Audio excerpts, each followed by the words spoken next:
Good evening. Welcome to our new weekly podcast, Wine and Dine, with Isabel.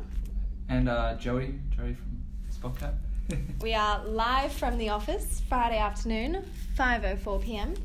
And what are you drinking today, Joey? Well, today I'm drinking a Cooper's Session Ale. It's a nice beer, 1.2 standards. And what are you drinking, Belle? Oh, I am drinking a red. It's a Shiraz. It's a Cliff Edge Shiraz. Mount Langi Giron, 2015. Oh, wow, sounds like a nice drop. Look, it's pretty tasty. Yeah, well, Belle, why don't you tell us what this wine and dine, wine club is? Wine and cheese club? So this weekly podcast is going to be a wine and dine.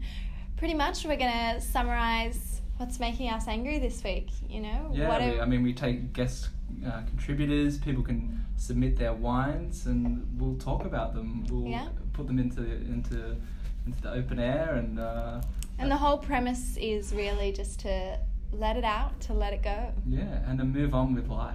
Yeah, so now we're introducing our third guest. Say hello. Hello, everyone. Hey, so this is Romy. She works in marketing. What are you drinking today, Romy? I think I'm drinking the same. I'm not exactly sure what it is, but it's tasty. It's a red Shiraz, and I also described it as tasty. Yeah, it is tasty. Yeah. It's hitting the spot on a Friday afternoon. As the podcast progresses, we'll start to get a little better at describing wines. Hopefully. Okay, so who wants to start off, guys? What's the first wine? What's the first wine? You start off. Okay, well, this is one that I've really been struggling with recently. Yeah. Why do your lips get dry in both summer and winter? You know, every time that time comes around, you're like, oh, it's summer, it's so hot, my lips are dry again. Yeah, and then winter comes around, right? Yeah. and you're like, so it's so cold, my lips are dry again.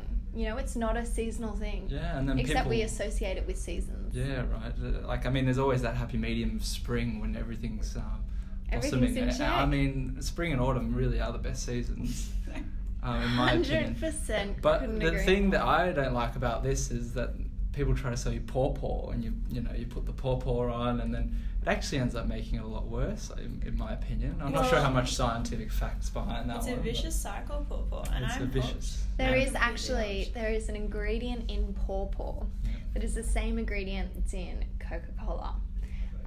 That is that ingredient that always leaves you wanting more. So in fact, pawpaw works as is that legit? Cream. That is legit. It's not even that tasty, you know.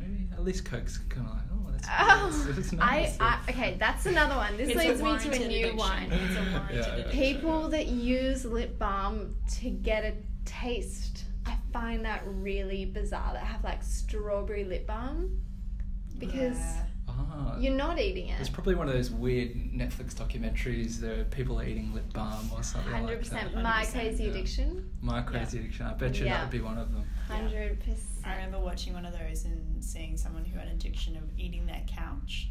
Oh, what a freak. Yeah. Just eating the foam eating walls within the couch. Yeah. While watching TV. That is so weird. How could you watch TV and eat a couch simultaneously? They could eat the couch and listen to the podcast. That would work.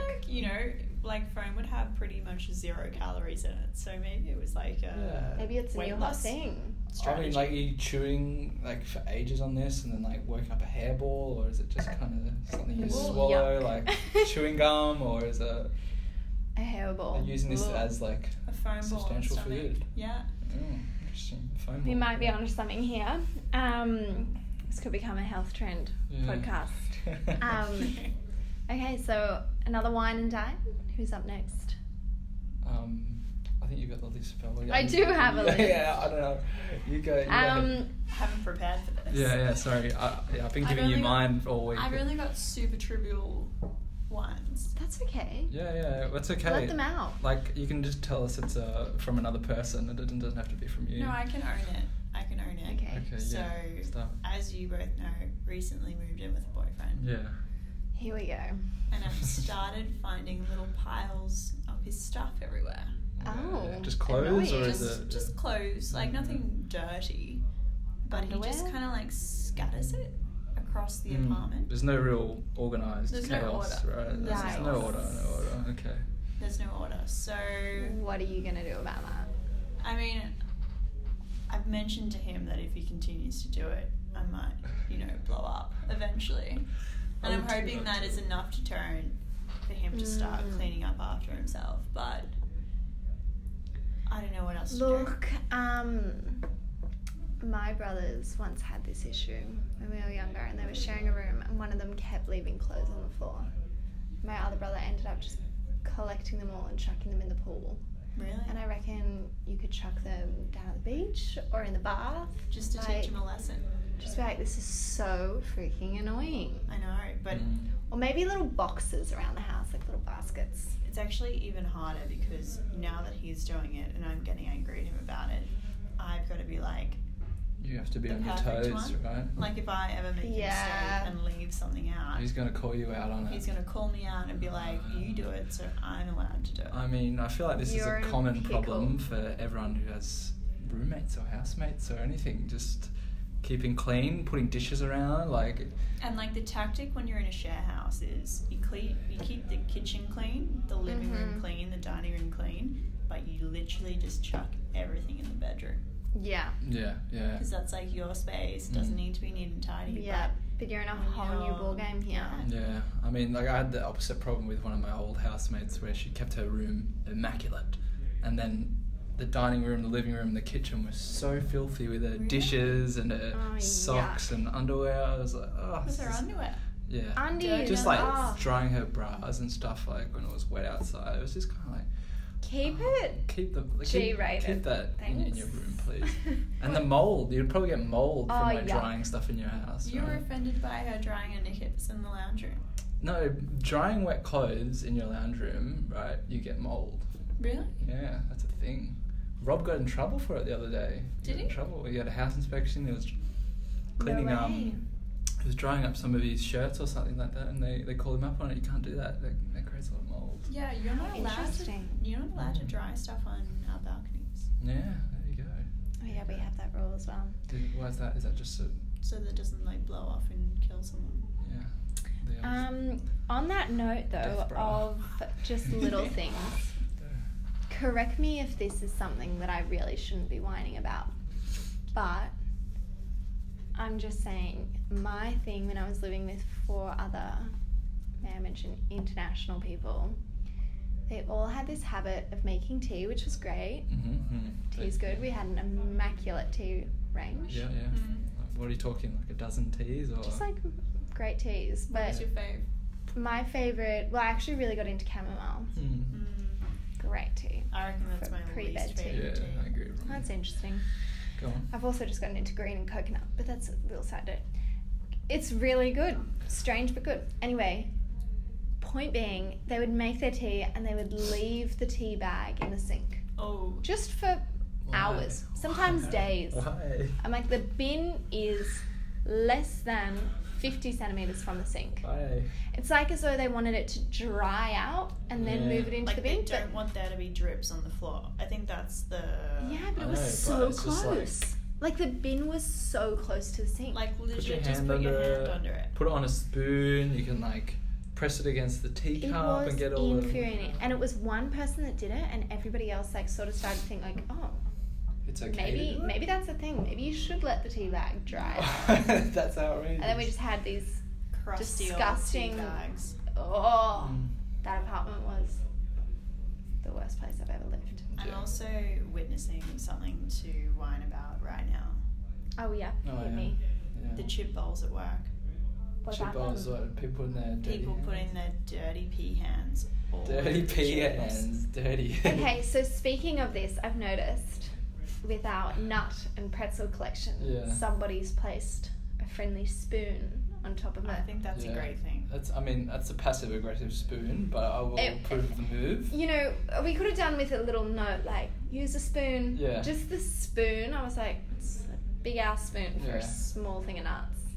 But I get it. Well, I Get get it. it. Yeah. I would rather, Okay. knowing that I'm eating clean food or non-contaminated food, than using the spoon. Yeah, I know. It just doesn't taste as good if you know people had pea It hands in doesn't. there, or That's you know, so true. people do all sorts of things with their hands, like without even knowing it. True. And you'd like to have faith But in this nice nah. workplace, but I have zero.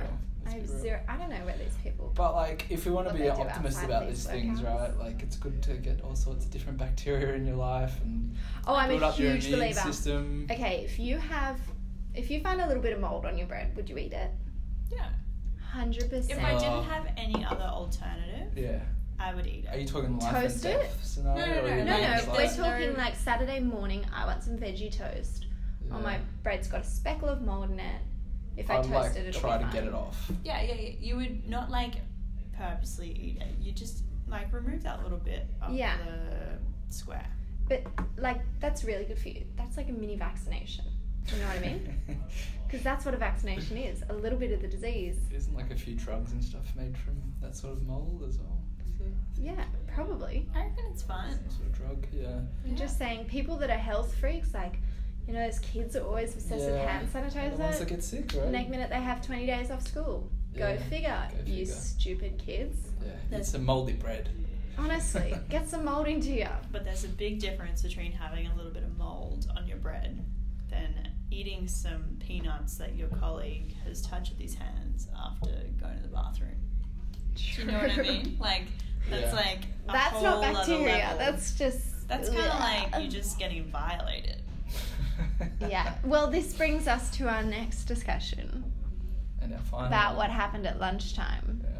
What happened at lunchtime? with the 2 hairs in my poke bowl. It was horrible. Do I you wanna am not say- fazed by hairs in food. I pick them out and I move on. Yeah, It's but that like bad. when you buy food, I'm fazed by that. Like, I don't want hair in my food. But like, But if you walked up and you saw those people making the poke bowls wearing hairnets, would you be like, what's in your hair that you're trying to hide? You know, like, no, I'd be hairnets like, look this is so good food gross. hygiene. I'd feel fine about it. I find it comforting when people are wearing hairnets. I mean, realistically, people in the kitchen should be like behind a door. You don't. Really I wanna once got see those how the food's made. I once got those crazy eyelash extensions, and I walked into work when I worked at the pub, and my chef said to me, "We need to get some nets for your eyelashes." They were that intense. How dumb would that look? I was like, now I look stupid. You couldn't possibly do it.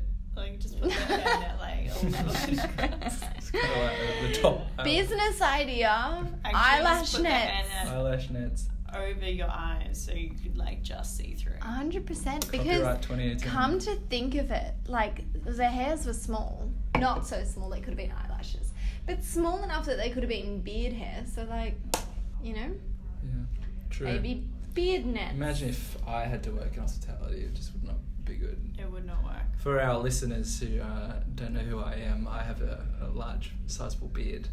That he's very proud of. Very proud of, yeah. I keep it I trimmed, would say oiled. it's orange. You know, you've got It's amazing ginger different beard. colours in Yeah, it, you know? it's like diverse. Joseph and his It's Technicolor multicultural. Yeah. It's- Mostly orange. Yeah, mostly. And then also, I'm going to say my other thing that I find really annoying is when you do listen to a podcast and then you see an image of the people that have been talking and you had like crazy different ideas of them in your head. Yeah. And sometimes it can ruin it if they Yeah. look like really weird. It's like, Yeah. oh God. Because you really do kind of build up a bit of an image of what Yeah. they're like. Exactly. I was listening to one the other day, and one that I love. And the girl was like, "It's my 48th birthday." I was like, "Holy moly, you're Thought you were 48? 24. Like, that is old." I wonder how old people think we are. Yeah, let's not Leave ever it in tell the them. comments Yeah, below. leave it in the Yeah. Okay, bye, folks. It's been real. It's been real. This is wraps up our first First and only. No. First and only. Wine and Cheese Club. Thank you for listening, and we'll be back next week. And if you have any wines, feel free to send them to joseph.watts3@gmail.com. See you next time. Or hear you next time. Anyway.